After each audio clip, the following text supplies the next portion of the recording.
ఎవరిని పంపాలో అర్థం కాక ఇంద్రజిత్తు వంక చూశాడు. నిన్ను పంపకూడదు, కానీ నిన్ను పంపక తప్పటం లేదు ఇవాళ, అందుకని పంపుతున్నాను. ఇంద్రజిత్ వెళ్ళి చాలా జాగ్రత్తగా వెళ్ళు. లంకాపట్టణం యొక్క భద్రత అంతా ఇవాళ నీ చేతిలో ఉంది. చాలా జాగ్రత్తగా ఒక్కసారి అస్త్రాలన్నీ మననం చేసుకుంటూ వెళ్ళు, మంత్రాల్ని వెళ్ళి ఎలాగైనా సరే ఆ హరివీరుడి యొక్క వేగం తగ్గించి పట్టుకుని తీసుకురా.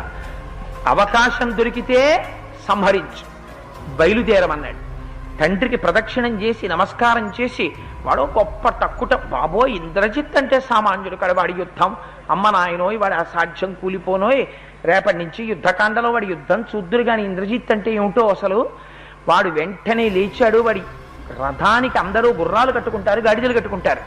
వాడేమిటో అవి కట్టుకోడు, పెద్ద పులులు సింహాలు తోడేళ్లు కట్టుకుంటాడు. వాడి రథం మామూలుగా కాదు, యజ్ఞగుండంలోంచి బయట